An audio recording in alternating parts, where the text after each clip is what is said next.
오늘은 마태복음 19장 말씀인데요. 19장의 말씀 전체를 이렇게 보면 삶의 기본이 무너져 버리는 세대라고 제목을 잡았습니다. 삶의 기본이 무너져 버렸어요.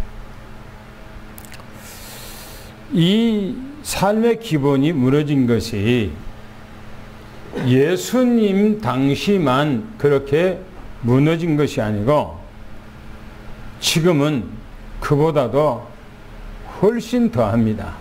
완전히 삶이 다 무너져 버리는 그런 세대가 되었다고 성경에서는 얘기하고 있습니다. 그래서 오늘 뭐가 그렇게 무너졌는가 좀 한번 살펴보고자 합니다. 두 단락인데요. 첫째 단락은 1절부터 12절까지는 부부에 대해서 얘기합니다.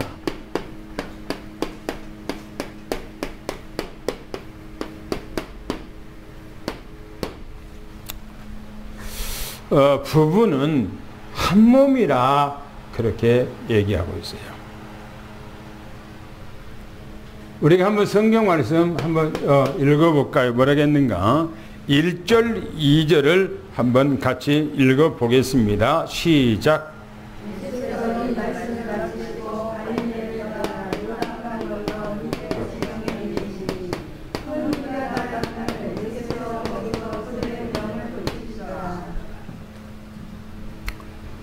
예수님께서 유대 지경, 유대 땅으로 오셨다. 그렇게 성경에 기록하고 있어요.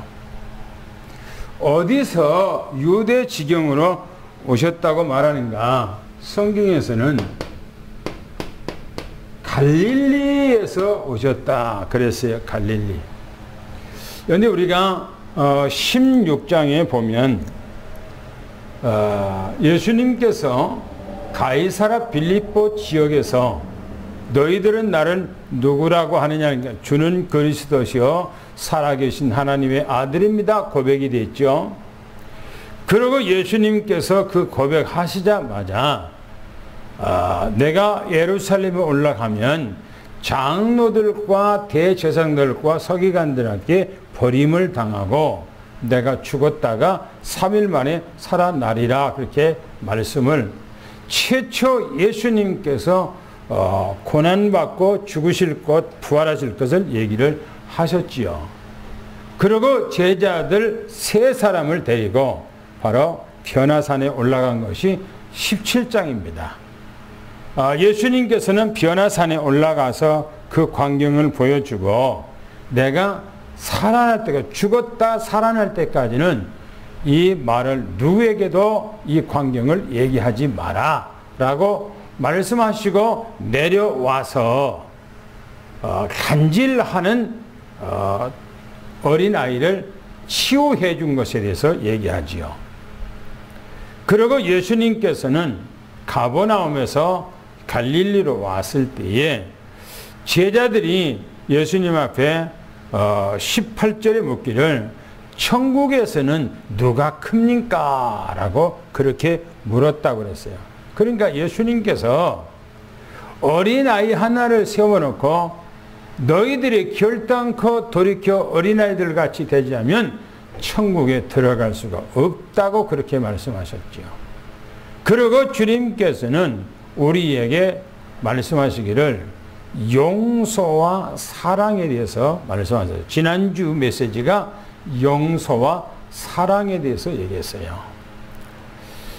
1만 달란트의 그 사랑을 받고도 조그마한 데나리온의 그 사랑을 베풀지 못한 것에 대해서 책망을 예수님이 하셨지요.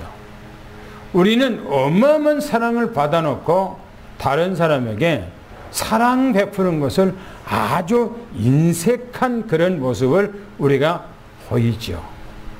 그것은 온전한 신앙생활의 삶이 아니라고 하는 것을 주님께서 얘기하고 있는 거예요. 많은 사랑을 받은 사람은 많은 사랑을 할 줄 안다고 그렇게 얘기합니다. 어린아이에게 어렸을 때부터 사랑을 못 받고 자라면 성장해서도 사랑을 베풀 줄을 모른다고 말합니다. 어렸을 때부터 사랑을 많이 받고 자라난 사람은 성장해서도 사랑을 많이 베풀 줄 안다고 얘기합니다. 그래서 우리는 사랑을 많이 받은 자입니다.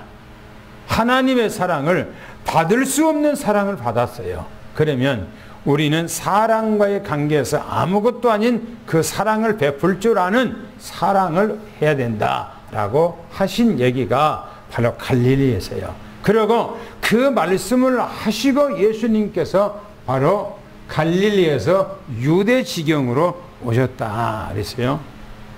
유대 지경으로, 요단강 유대 지경이라고 성경이 말합니다. 요단강 유대 지경이라고 했어요. 예수님께서는 이제는 요단강 거쳐서 유대 지경으로 예수님께서 올라가신 것은 예루살렘으로 올라가는 바로 노선입니다. 예수님께서 예루살렘으로 올라가는 거예요. 그 지경에 오니까 성경에 보니까 큰 물이 그랬어요. 예수님이 오셨다고 하는 소식을 듣고 수많은 무리들이 예수님 앞에 모여들었어요.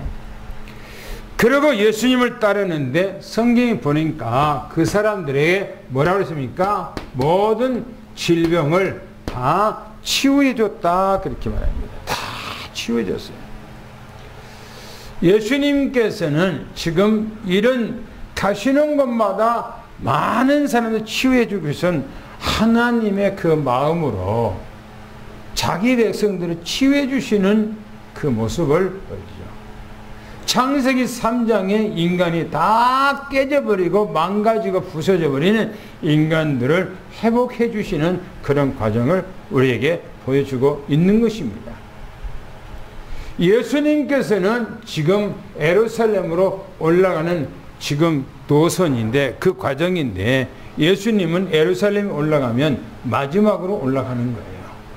죽으시기로 올라가는 거예요. 예수는 고난받기 위해 올라가는 거예요. 예수님께서 예루살렘으로 올라갈 때 예수님의 그 마음이 어떻게 했어요? 어떻게 하실 것 같습니까? 제자들은 아무도 몰라요. 제자들에게 몇 번인가를 얘기했지만은 제자들의 마음이 안 앉는 거예요. 닿지를 않는 거예요. 왜? 자기들이 겪지 않는 거기 때문에 모르는 거예요. 근데 예수님께서는 예루살렘에 올라가면은 내가 장로들에게 어떻게 버림을 당하고 내가 대제사장에게 어떻게 누명을 쓰고 내가 서기관들에게 어떻게 내가 고난을 당할 것인가를 예수님께서는 슬라이드로 이렇게 보는 것처럼 예수님이 자기 모습을 보는 거예요. 그리고 자기가 어떻게 죽을 것인가를 예수님께 다 알고 계시는 거예요. 그 가는 발걸음을 한번 생각해 보세요. 예수님의 발걸음이. 근데 예수님께서는 그 길을 묵묵히 가시는 거예요. 왜요? 인류 구원을 위해서. 자기 택한 백성들을 구원하기 위해서. 그 길을 가지 않으면 우리는 구원의 길이 없지요. 그래 예수님께서는 우리를 구원하기 위해서 바로 예루살렘으로 올라가는 과정에 있는 것이에요. 당구장표를 한번 읽어보겠습니다. 시작. 예수님은 공생의 사역 하나님도 채 남겨두지 않고 갈릴리를 떠나 유대 지역 요단강에 이르니 많은 무리가 따랐고 따르는 그 무리의 병을 다 치유하셨다 하셨습니다. 또 한번 성경 말씀 읽어보겠습니다. 3절부터 5절까지 뭐라고 말씀하고 있는가 한번 읽어보겠습니다. 시작. 바리새인들이 예수께 나와 그를 시험하려는데 사람이 어떤 이유가 있으면 그 아내를 버리는 것이 옳습니까? 예수께서 대답하여 이르시되 사람을 들으심과 권리는 그들을 남자와 여자로 지으시고 말씀하시기를 서로 사람이 그 동물을 떠나서 아내에게 아까여 그 둘이 한 몸이 되신다 하신 것을 잊지 못하느냐. 지금 바리새인들이 예수님을 시험하려고 예수님 앞에 찾아왔다. 그렇게 얘기하거든요. 예수님을 테스트하기 위해서 지금 찾아왔다는 겁니다. 성경에 뭐라고 말하는가? 바리새인들이 예수님을 시험하려고 그랬어요. 시험하려고. 그러면서 얘기하기를 이렇게 얘기합니다. 어떤 사람이 어떤 이유가 있으면, 그래서 어떤 이유예요. 어떤 이유가 있으면 아내를 버리는 버리는 것이 옳습니까? 옳습니까? 라고 그렇게 얘기했어요. 이 말의 어투가, 지금 어투가 한번 자세히 보면 사람이 어떤 이유가 있으면 그랬어요. 이 말이 무슨 말입니까? 어떻게 하면은, 그 말이에요. 어떻게 하면은 아내를 버려도 합당합니까? 지금 그렇게 얘기했어요. 예수님 앞에.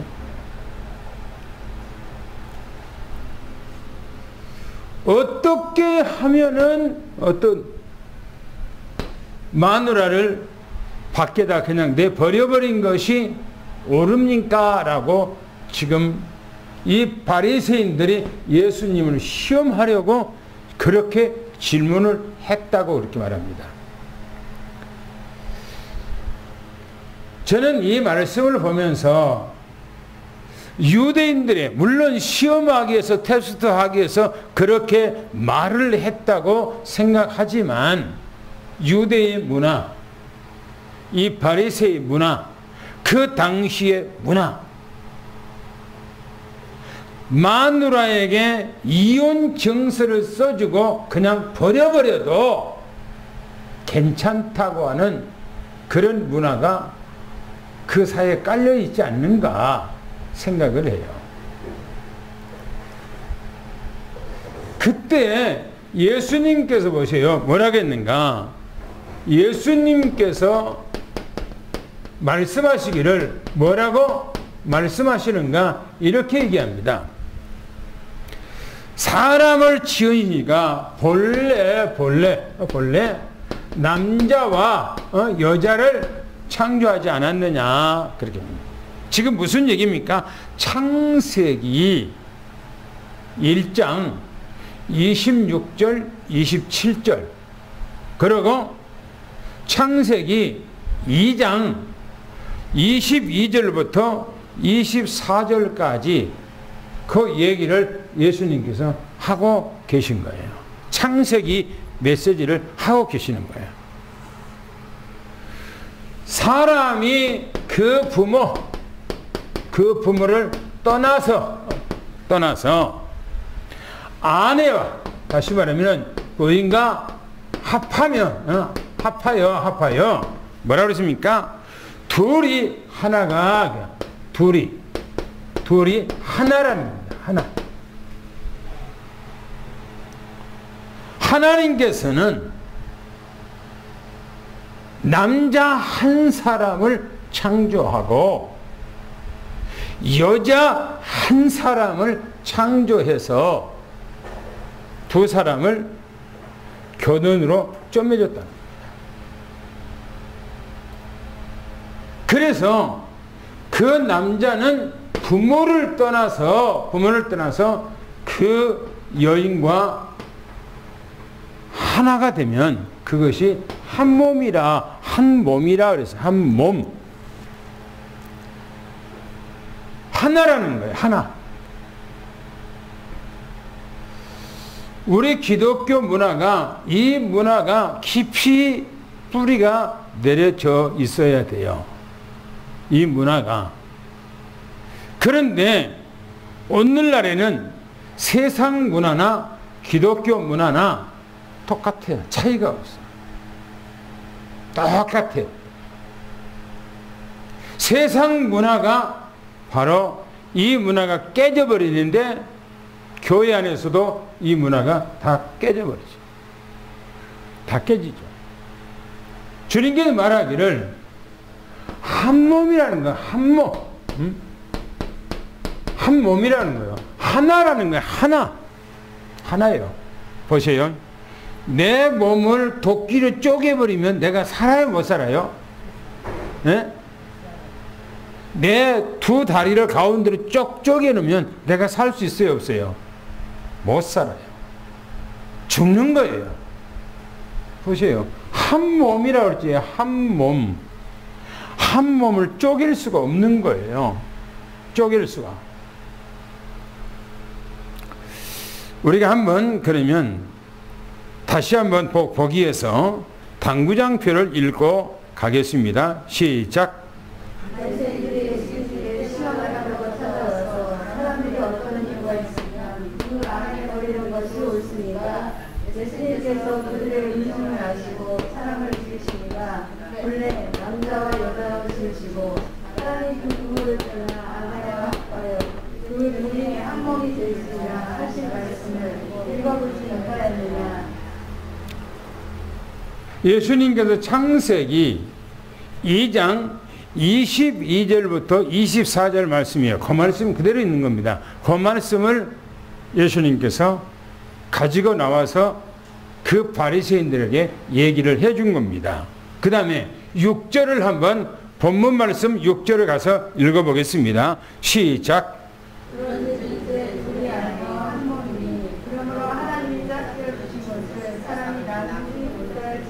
그렇죠.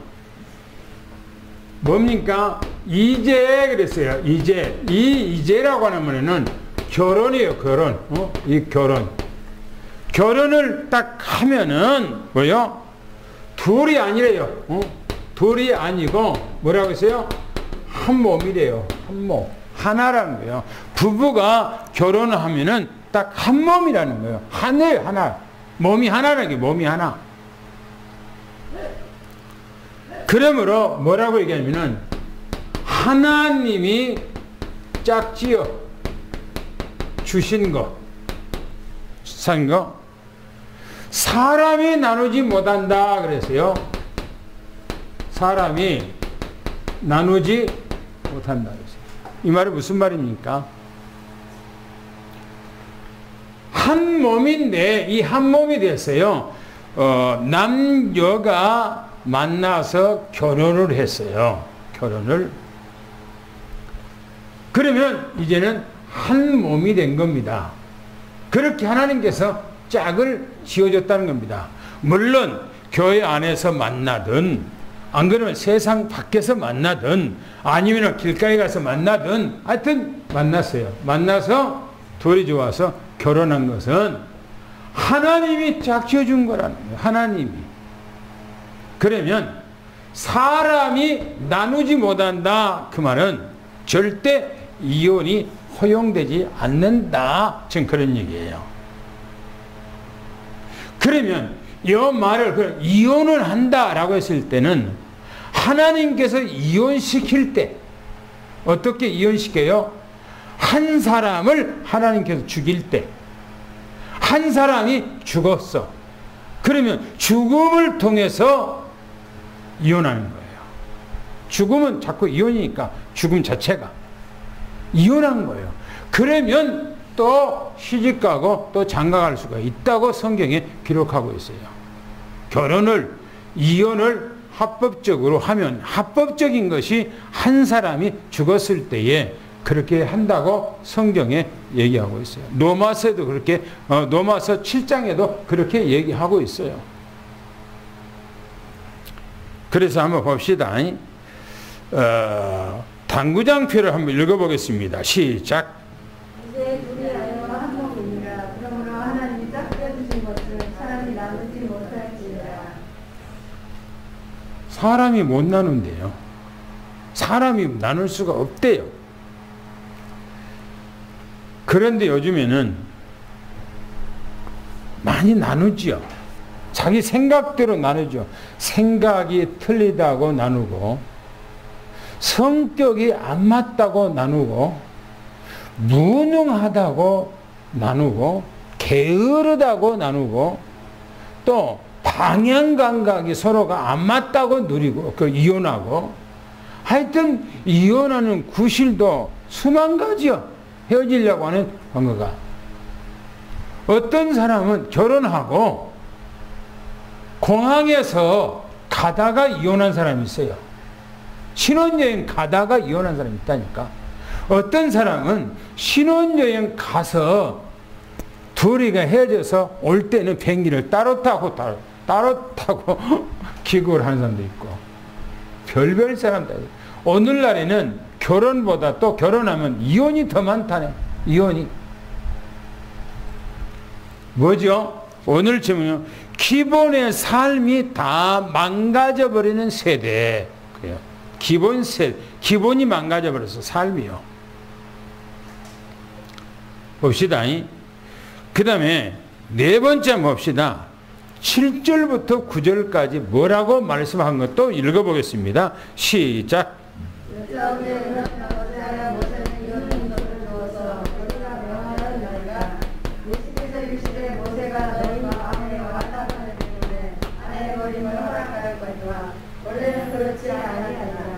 내가 너희에게 말하노니 누구든지 음행한 이후에 아내를 버리고 다른 데 장가가는 자는 가늠하리니라.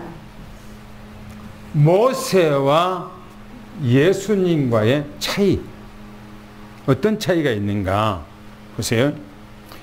그들이 말하기를 바리새인들이 예수님에게 지금 예수님께서 그런 얘기를 결혼하면 절대 이혼은 성립이 안 된다라고 딱 못 박아서 얘기를 하니까 이들이 모세 율법을 가지고 지금 나타나는 거예요.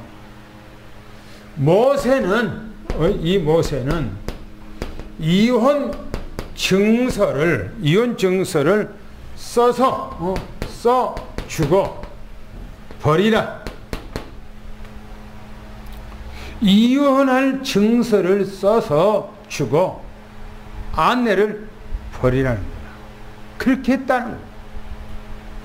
그러니까 예수님께서 뭐라고 얘기합니까? 예수님의 말씀입니다. 예수님께서 말씀하시기를 뭐랍니까? 너희가 완악해서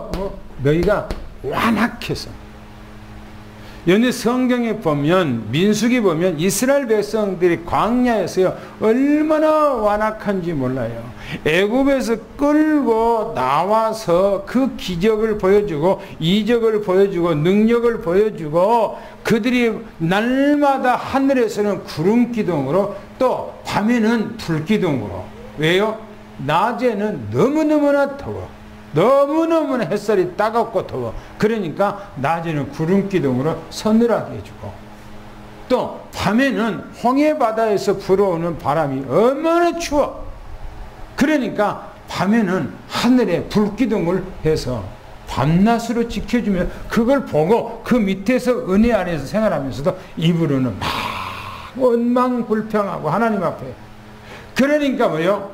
너희가 완악하기 때문에 그렇게 했느니라. 완악하기 때문에 하나님께서 허용했다는 거예요. 그렇게 완악하기 때문에. 그러나 아내 버리는 것이 그렇죠. 아내 이 버림이 허락은 본래는 그랬어요. 본래는 그렇지 않다 그랬어요. 원래 하나님의 뜻은 아니라는 거예요. 그런데 모세는 너희들이 완악해 갖고 그렇게 했다는 겁니다. 그러면서 주님께서 또 말씀하기를 이렇게 말합니다. 주님의 말씀입니다. 뭐라고 말씀합니까? 누구든지 그랬어요. 누구든지 음행한 그랬어요. 음행한 연고 음행한 연고 없이는 이 아내를 버리지 말라 이렇게 말해요. 남편이 바람을 폈다면 버려라. 허용한 거예요. 아내가 바람을 폈다. 그러면 이혼하라. 지금 인정한 거예요. 근데 보세요. 뭐라고 말하는가? 아내 버리고 다른데 장가 가면 뭐라고 했어요? 간음죄요. 간음죄. 평생 동안 혼자 결혼하지 않고 살려거든 이혼해라. 그런 얘기예요. 왜? 한 몸이 지금 쪼개져서 다른 사람하고 결혼해서 또 한 몸이 되면 이 사람하고 한 몸이 되고 저 사람하고 한 몸이 되고 저 사람하고 한 몸이 되고 그러면 되겠냐 이거요. 그래서 결혼하지 마라 그 말이 지금 간음이라 간음죄라는 거예요. 그래서 하지 마라 이게요. 생각해 봅시다. 우리 기독교 안에서 참 많이 하죠. 이혼을. 우리 다락방 안에서도 많아요. 그리고 목사님들도 이혼하고 또 결혼하고 그걸 어떻게 표현하고 어떻게 그것을 해석을 해야 할지는 모르겠어요. 어떻게 해석해야 될지. 성경에서는 허용하지 않는데 오늘날에는 그것이 전부 다 문화화되어 있어요. 문화화. 어떤 목사님은 어떤 분은 이 남자하고 결혼해서 아기 하나 낳았어요. 그리고 또 이혼하고 또 다른 남자하고 결혼해서 또 아기 낳았어요. 그리고 또 헤어지고 또 다른 남자하고 또 살면 또 아기 낳았어요. 그러면 아기가 셋이요. 그런데 그 아이들은 전부 다 씨가 달라. 씨가. 그리고 그 여자를 어떤 분이 또 데리고 또 살아.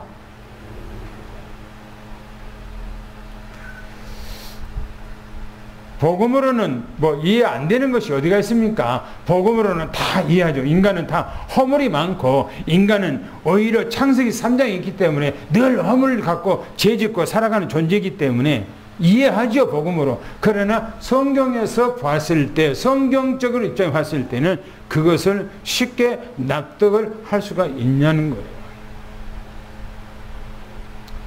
우리의 기준은 삶의 기준은 성경이에요.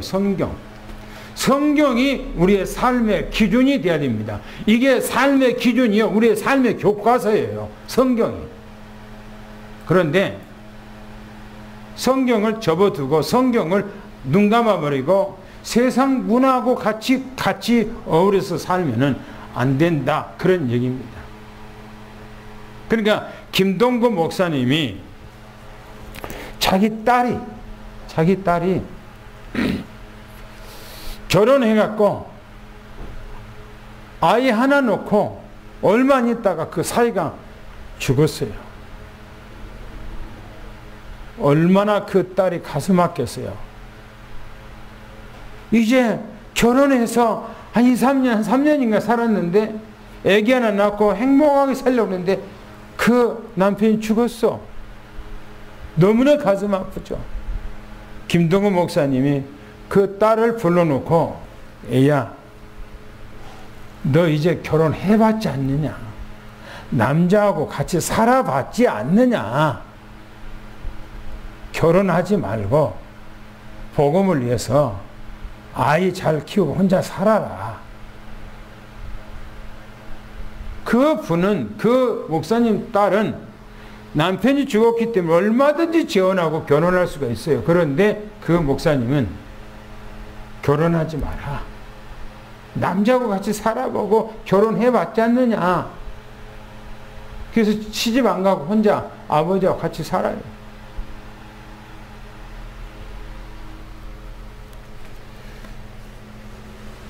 예수님과 모세하고 차이예요. 차이. 당구장표를 한번 같이 읽습니다. 시작. 바리새인들은 말하기를 모세는 이런 문서를 써주고 건의를 하였습니다. 예수님의 말씀 너희가 악함으로 아내버림을 허락하였으나 원래는 그렇지 아니하니라. 누구든지 은혜 행하는 이후에 아내를 버리고 다른 데 장가가 가는 자는 간음을 하는 것입니다. 그 다음에 한번 읽어봅시다. 10절 12절을 한번 또 읽어보겠습니다. 시작. 제자들이 이르되 만일 사람이 아내에게 이같이 할진대 장가들지 않는 것이 좋겠나이다. 예수께서 이르시되 사람마다 인권을 받지 못하고 오직 영원한 자라야 할지니라. 어머니의 태로부터 된 고자도 있고 사람이 만든 고자도 있고 천국을 위하여 스스로 된 고자도 있도다. 이 말을 받을 만한 자는 받을지어다. 결혼이라고 하는 것은 하나님의 주권이죠. 결혼 안 하는 것도 하나님의 주권이고 결혼하는 것도 하나님의 주권이죠. 결혼에 대한 제자들의 생각입니다. 이 결혼에 대해서 제자들의 생각이죠. 예수님의 지금 이 말씀을 딱 듣고 제자들이 예수님 앞에 결혼에 대해서 그 자기들의 생각을 얘기를 합니다. 사람이 만일 사람이 아내에게 이렇게 할 건데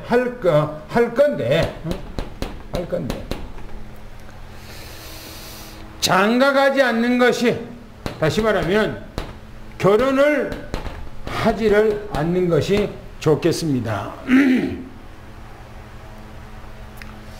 앞에서 얘기를 한 이 바리새인들의 바로 예수님이 시험하라고 했던 사람들은 어떻게 하면은 아내를 버리는 것이 합법적입니까? 라고 물었던 이 바리새인들의 이런 얘기를 듣고 바로 예수님 제자들이 결혼을 하지 않는 것이 차라리 낫겠네요 라고 예수님 앞에 그렇게 말씀을 한 것입니다. 근데 예수님께서 결혼에 대한 예수님의 견해를 얘기합니다. 이 견해. 뭐라고 말씀을 하시는가? 타고난 고자, 이렇게 말합니다. 고자라고 하는 말은 남자의 구실을 하지 못하는 사람을 들어서 고자, 그렇게 얘기합니다. 고자. 어머니 못해서 타고난, 처음 이 땅에 태어날 때부터 그렇게 고자가 있다는 거예요. 남자 구실을 하지 못한 그런 사람도 있고, 또 못해서 타고난 고자도 있고, 또 천국을 위해서 고자도 있다는 겁니다. 그러면서 말씀하기를, 이 말씀을 받을 만한 자는 뭐라고요? 받으라, 이렇게 얘기합니다. 받을 만하면 이 말씀을 받으라. 예수님의 제자들 가운데서 사도 베드로만 예수님을 만나기 전에 이미 결혼을 했기 때문에 아내가 있는 것으로 성경에 기록하고 있어요. 베드로. 그래서 베드로 장모님 집에 가서 열병으로 누워있는 것을 고쳐주었다, 그렇게 얘기하죠. 그런데 다른 제자들은 결혼해서 아내가 있다, 그런 얘기는 성경에 기록이 없어요. 결혼을 했다고 하는 기록은 없어요. 사도 바울도 일평생 동안 살아가는데 바로 천국을 위해서, 하나님의 나라를 위해서 결혼을 하지 않고 평생 동안 혼자 살아갔지요. 이것을 바로 천국을 위해서 스스로 된 고자, 그렇게 얘기를 합니다. 우리는 이 땅을 살아가는 데 있어서 어떻게 살아가는가? 인간은 결혼하는 것은 필수적이지요. 당연한 거예요. 결혼해야 돼요. 왜? 하나님께서 에덴 동산에 아담을 창조하고 하와를 하나님께서 만들어서 두 사람을 결혼시켰으니까, 그리고 생육하고 번성하고 창대하고 정복하고 다스리라 라고 하는 창세기 1장 28절의 축복의 말씀을 주셨기 때문에 인간은 이 땅에서 살아가는데 결혼하고 자녀난 것은 당연한 겁니다. 당연한 거예요. 그러나 너무너무나 막 성적으로 막 문란하고, 그런데 유럽은요, 유럽에서는, 독일이나 유럽에서는 자녀가 이 땅에 딱 태어나면 그 자녀의 바로 혈액형에 대해서는 전혀 알지 못한다고 그래요. 또 말도 해서는 안 된대요. 혈액형에 대해서는. 왜 그래요? 그 아내가 어떤 사람하고 놀아났든 간에, 어떤 자녀를 낳든 간에 입으로 딱 다물어야 돼. 그게 유럽 문화예요. 유럽 문화. 그러니까 유럽 문화는요, 성적으로 얼마나 타락했는지 몰라요.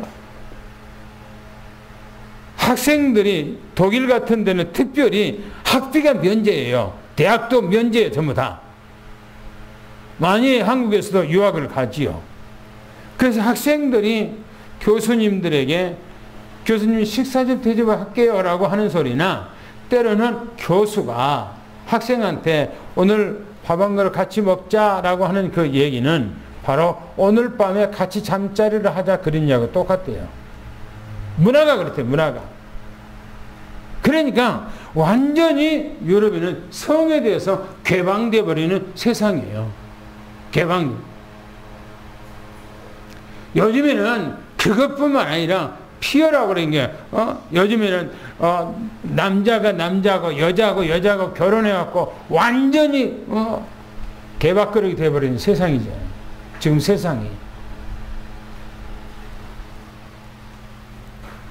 그래서 한번 우리가 성경에 예수님께서 지금 우리에게 이 결혼제도, 가정제도가 어떤 것인가에 대해서 지금 얘기를 해주고 있는 거예요. 복음 안에서 가정. 너무너무나 중요하잖아요. 복음 안에서 가정. 여러분들의 가정에 주님의 은혜가 충만하기를 예수는 축원합니다. 할렐루야. 당구장표를 읽겠습니다. 시작. 이 말을 듣는 여자들이 마지막에 사람이 만일 아내에게 이같이 헤어지니 장가들지 않는 것이 좋겠습니다. 결혼에 대하여 예수님 말씀하시기를 하고난 고자도 있고 모태로부터 고자도 있으며 천국을 위하여 스스로 된 고자도 있다 하십니다. 이 말을 받을 만한 사람 받으라 하십니다. 마지막으로 13절, 15절을 우리가 다 같이 함께 읽습니다. 시작. 그때에 사람들이 예수께서 안전하고 그의 부심을 바라고 어린이 아이들을 데리고 오니 제자들이 붙이거든 예수께서 이르시되 어린 아이들을 용납하고 내게 오는 것을 금하지 말라. 천국 있는 사람의 것이니라 하시고 그들에게 안수하시고 거기를 떠나십니다. 지금 이 가정제도, 이 가정제도에서 자녀들과 여기서 말하는 또 자녀들에서 얘기하잖아요. 자녀들 같이 연결해서요. 렘넌트의, 이 렘넌트의 중요성을 이 제자들이 모르는 거예요. 제자들이 렘넌트에 너무나 중요한 거죠. 제가 오늘은 이 내용에 대해서 간단하게 그냥 얘기를 합니다만은 뒤에 또 렘넌트의 중요성이 나오기 때문에 그때에 이제 메시지 또 중요하게 얘기하겠습니다만은 오늘은 간단하게 말씀을 전하겠습니다. 사람들이 어린아이를 죽게 데려갔대요. 어린이. 죽게 데리고 왔다. 그렇게 얘기합니다. 사람들이 어린아이를 데리고 예수님 앞에 왔다는 거예요. 예수님 앞에. 왜요? 성경이 보니까 안수를 해 주시라고. 우리 자녀들에게 예수님께서 안수를 좀 해 주시라고. 그리고 기도, 축복 기도를 좀 해 주시라고 부모들이 어린아이를 데리고 왔어요. 오히려 이 부모들이 제자들보다 오히려 렘넌트의 중요성을 더 많이 깨닫고 있는 것 같아요. 오히려 제자들은 귀찮게 생각해. 사람들이 많이 예수님 앞에 주변에 있는데 어린아이까지 데리고 와서 복잡하게 하는 것을 제자들은 아마 싫어했던 것 같아요. 그런데 이 부모들은 예수님께서 축복 기도를 한번 해준 것에 대해서 얼마나 우리 자녀가 중요하겠는가라고 생각하고 안수를 받기 위해서, 기도받기 위해서 예수님 앞에 데리고 왔다는 겁니다. 어린아이가 교회에 와서 하나님의 말씀을 받는다. 이거는 너무너무나 기가 막힌 거예요. 너무너무나 기가 막힌 거예요. 어렸을 때의 기억은요, 절대 잃어버리지 않습니다. 저는요, 3살, 4살 때의 기억을 안 잊고 있어요. 아니죠? 3살, 4살 때의 기억을. 성장할 때에 다 기억은 못하지만 문득문득 생각나고 기억에 남는 것이 많이 있어요. 그러면 어린아이가 보세요. 예수님 앞에 와서 축복 기도를 받았다, 안수 기도를 받았을 때 그 아이가 평생 그걸 잊어버리겠느냐요? 안 잊어요. 어린아이가 교회에 와서 어렸을 때부터 주일학교부터 메시지를 받고 성장했다. 그 아이가 잊어버리겠냐요? 하나님의 은혜를. 안 잊어버려요. 그래서 거의 다 세상에 가서 전도해보면 주일학교 한 번이라도 나왔던 사람들이 거반이 교회에 나온다는 거예요. 그렇게 중요한 거예요. 교회에 나온다고 하는 게. 그러면서 이렇게 얘기합니다.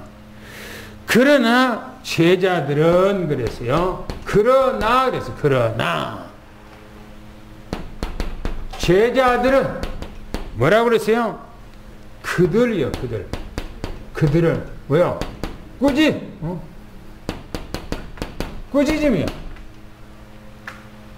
누구를 꾸짖었어요? 부모를 꾸짖었어요. 그러나 제자들은 부모들이에요. 부모들. 왜 지금 어른들 좀, 예수님도 지금 피곤해서 계실 텐데, 어른들이 와갖고 막 성가시게 하고 어른들이 와갖고 얘기하는데, 지금 사람들이 옹신할 수 많이 있는데, 왜 어린아이까지 데리고 와서 자꾸 이렇게 힘들게 하냐? 했겠어요. 아마 제자들이 그랬을 것 같아요. 그런데요, 예수님의 말씀 보세요. 예수님의 이 말씀을 보세요. 뭐라고 말씀하시는가? 어린이 내게 오는 거 뭐라고요? 허락하라. 어린아이들이 내게 오는 것을 허락하라. 너무나 중요하기 때문에요. 그리고 뭐라고요? 금지하지 말라 이거. 꾸짖지 말라는 거예요. 그래서 지난번에 얘기했던 거, 천국은 이 어린아이 것.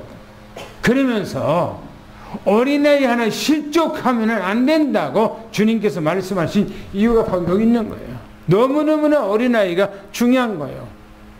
어렸을 때부터 하나님의 말씀을 양육해서 그 아이가 평생도록 주님과 함께 생활할 수 있도록 만들어줘야 할 바로 부모들이기 때문에 그 부모는 바로 그 마음을 가지고 예수님 앞에 있는 제자들이 오히려 꾸짖었다고 그래서 제자들이 오히려 환영해야 되는데 꾸짖었다고 그랬어요.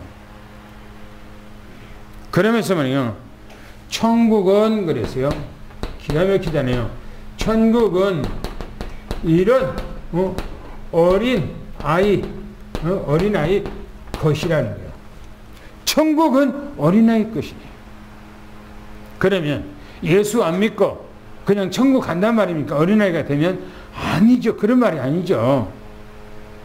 어린아이가 뭡니까? 이 예수님의 축복을 받고 기도를 받고 자라나면서 이 어린아이의 순수성과 어린아이의 순박성과 어린아이의 단수성과 이런 것들을 얘기하고 있는 거예요. 어린아이는 계산이 없잖아요. 삐지지 않잖아요.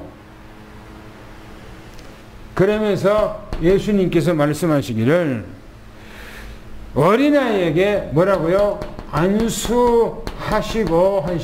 뭐라고 했어요? 떠났다 이렇게 얘기합니다. 안수해주고 떠났다 이거. 너무너무나 중요해요. 어린아이 하나에 대해서 예수님께서는 너무나 중요하게 여기시는 겁니다. 우리 교회도 어린아이 하나가 너무너무나 중요하죠. 너무너무나 중요하죠. 그런데 요즘에는 어린아이들이 자꾸 줄어져요. 그렇죠? 줄어져요. 제가 청년 시절에는 어린아이들이요, 교회가 크든 안 크든요, 애들이 버글버글했어요. 애들이. 버글버글했어요. 교회가. 그래서 뭐 여름 성리학교는 애들이 막 100명, 150명 막 모이고요. 적은 교회가 막 그랬어요. 그런데 요즘에는 어린아이들이 안 와. 왜요? 교회보다 더 재밌거든. 뭐가 재밌어요? 컴퓨터. 또 뭐요? 휴대폰. 먹는 거 집에 교회에서 주는 것보다 먹는 거 더 좋은 것들이 많이 있어. 옛날에는 TV도 없었어. TV도. 그러니까 교회 가서요, 손유이 막 하지요. 율동도 하죠. 동화책도 읽어주죠. 안 그러면 또 시청각 교육 같은 거 해주죠. 그러니까 세상에 없는 데 해주니까 애들이 막 모여드는 거예요. 우리 교회도 어린아이에 대해서 신경을 많이 써야 됩니다. 어린아이에 대해서 많이 투자를 하고 어린아이들이 교회에 와서 말씀을 듣도록 해줘야 돼요. 그런 텃밭을 만들어줘야 돼요. 할렐루야. 그런 은혜가 충만하기를 축원합니다. 당구장터 있고 마치겠습니다. 시작.